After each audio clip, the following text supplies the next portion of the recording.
Sources of barriers to entry into a market. There are 7 sources of barriers to entry.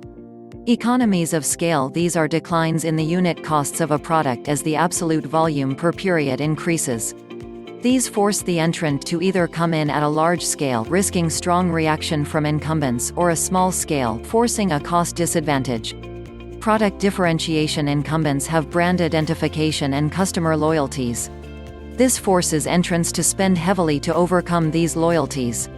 Startups may bring a different product to market, but its benefits must be clearly communicated to the target customer.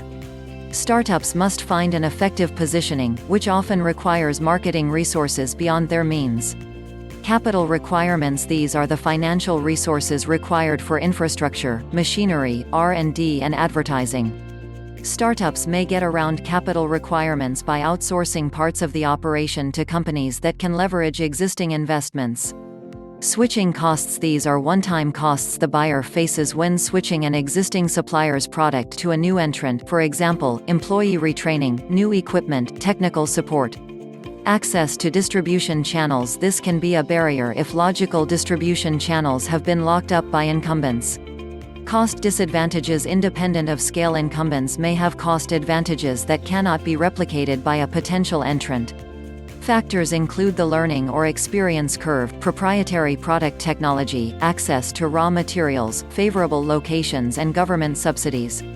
Government policy. Governments can limit or prevent entry to industries with various controls, for example, licensing requirements, limits to access to raw materials.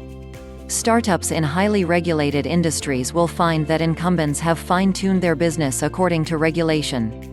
What response can new entrants expect? The expected reaction of industry incumbents towards a new entrant influences the prospect or threat of entry by a new competitor. A number of conditions indicate the likelihood of retaliation to entry. A history of strong retaliation to entrants. Established firms with substantial resources to retaliate, for example, excess cash, distribution channel leverage, excess productive capacity. Established firms with commitment to the industry and highly illiquid assets. Slow industry growth.